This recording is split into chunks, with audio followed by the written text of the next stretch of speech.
Mitchell, architect of Nanites. The Enterprise bustled with activity. Among the crew, Lieutenant Commander Reginald Barclay worked tirelessly. His domain, the ship's sprawling computer core. He understood the intricate dance of data. He grasped the boundless potential of technology. His specialty? Nanites, microscopic machines, limitless possibilities. Barclay had poured years into nanites. He refined their design, he honed their efficiency, he unlocked their true power.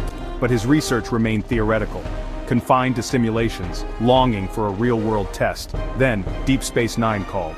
The station needed an expert, someone to fortify its defenses, someone to counter the Dominion threat. Barclay, with his nanites, was the answer. He accepted the challenge, he knew the risks, he embraced the unknown. His transfer to Deep Space Nine marked a turning point. For Barclay, for the war, for the fate of the Alpha Quadrant. The galaxy would never be the same. Nanites, once theoretical, now held the key to victory, or defeat. Deep Space Nine, a crossroads of interstellar commerce, a melting pot of cultures, now a fortress on the brink of war. The Dominion loomed, a relentless enemy, poised to conquer the galaxy. Captain Benjamin Sisko commanded the station, a seasoned officer, a man of unwavering resolve. He knew the stakes, the survival of countless worlds rested on his shoulders. He welcomed Barclay to the team. He saw the potential in his nanites. He approved their deployment. The station transformed into a hive of activity. Engineers worked tirelessly. Scientists pored over data. Security forces patrolled with heightened vigilance. The threat was real.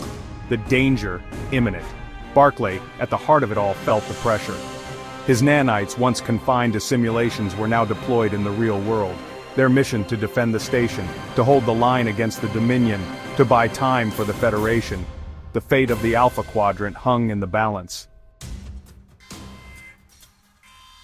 Barclay's nanites were marvels of miniaturization, invisible to the naked eye, undetectable by conventional sensors. They spread like a silent whisper, through the station's systems, into the depths of space, towards the Dominion fleet. These microscopic machines carried out their mission with ruthless efficiency. They infiltrated Dominion ships, they burrowed into their computer systems, they lay dormant, awaiting activation. The Dominion, oblivious to the threat within, continued its relentless advance. Their ships, unknowingly compromised, became ticking time bombs. The stage was set for a confrontation, a battle that would determine the fate of the Alpha Quadrant. Barclay watched the data streams.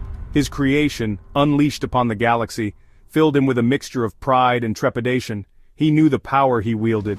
He prayed he was using it for good. The Dominion fleet, a menacing armada, emerged from the wormhole. Their ships, bristling with weapons, moved with chilling precision. Their target Deep Space Nine. Their objective to crush the Federation's last bastion of resistance. Captain Sisko, his face etched with grim determination, issued orders. The station's defenses hummed to life. Phaser banks swiveled, torpedo tubes stood ready. The battle had begun. The Dominion, confident in their superior numbers, pressed their attack.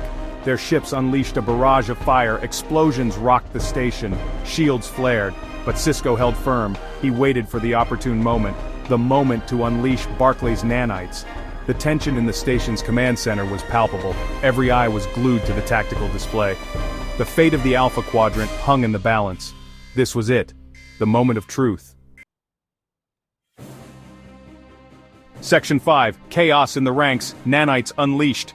Cisco watched the Dominion fleet close in. He waited. He gave the order, activate the nanites. Across the battlefield, the Dominion fleet shuddered. Their ships, infiltrated by Barclay's creations, began to malfunction. Weapons systems went haywire. Engines sputtered. Chaos erupted within the Dominion ranks. Dominion ships, no longer under their control, turned on each other. Friendly fire ripped through their formations. Confusion reigned. The once orderly assault had descended into a chaotic free-for-all. Barclay, witnessing his creation in action, felt a surge of exhilaration. His nanites were working. The Dominion was on the back foot. But a part of him, a small part, questioned the morality of it all. Was this victory worth the cost? Section 6, Sisko's Gambit, a desperate plea. Amidst the chaos, Sisko made a bold move. He hailed Gul Dukat, leader of the Cardassian forces allied with the Dominion. He revealed the truth about the nanites. He explained their devastating effects. He offered a choice. "Withdraw your forces," Cisco urged, his voice firm yet compassionate, "or suffer the consequences."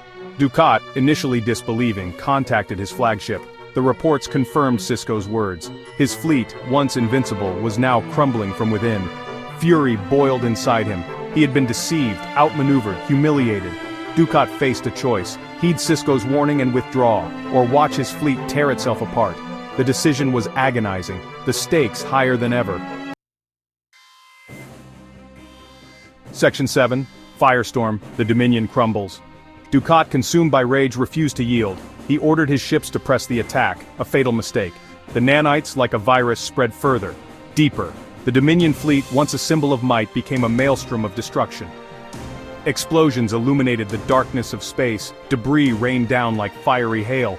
The once proud Dominion fleet was collapsing in on itself. Cisco watched the spectacle unfold, a mixture of awe and horror on his face. Victory was in sight. But at what cost? The sheer destruction was staggering. The loss of life, immeasurable. Barclay, witnessing the carnage he had unleashed, felt a pang of guilt. He had won the battle, but had he created a monster? The line between victory and defeat had never felt so blurred. Section 8. Aftermath. A new war begins. The battle raged for hours, then silence. The Dominion fleet, once a formidable force, was reduced to smoldering wreckage. The threat had been neutralized, but at a terrible cost. Dukat, his flagship crippled, watched in horror as his fleet was decimated. His rage knew no bounds. He swore vengeance on Cisco, on the Federation, on the Nanites that had brought him to his knees. The victory was bittersweet. The Dominion threat had been repelled, but the war was far from over. The Nanites, while effective, had proven to be a double-edged sword, a weapon of unimaginable power, a weapon that could easily fall into the wrong hands. The galaxy, forever changed, braced itself for the next chapter in the conflict. A conflict that would test the limits of technology, and the very soul of the Federation. Section 9, Reflections, the Price of Victory. In the aftermath, as the dust settled, Cisco stood alone in his office. The weight of his decisions pressed down on him. He had won the day, but at a terrible price. The Nanites, Barclay's creation, had proven to be both a blessing and a curse. They had saved the station, perhaps even the Alpha Quadrant. But they had also unleashed a new era of warfare, an era where the lines between right and wrong were blurred. As he gazed out at the vast expanse of space, Cisco couldn't shake the feeling that this victory was only the beginning. The Nanites, now out in the open, would forever change the balance of power in the galaxy, for better or for worse. The future was uncertain, but one thing was clear: the war for the Alpha Quadrant had entered a dangerous new phase, a phase where the very survival of civilization hung in the balance.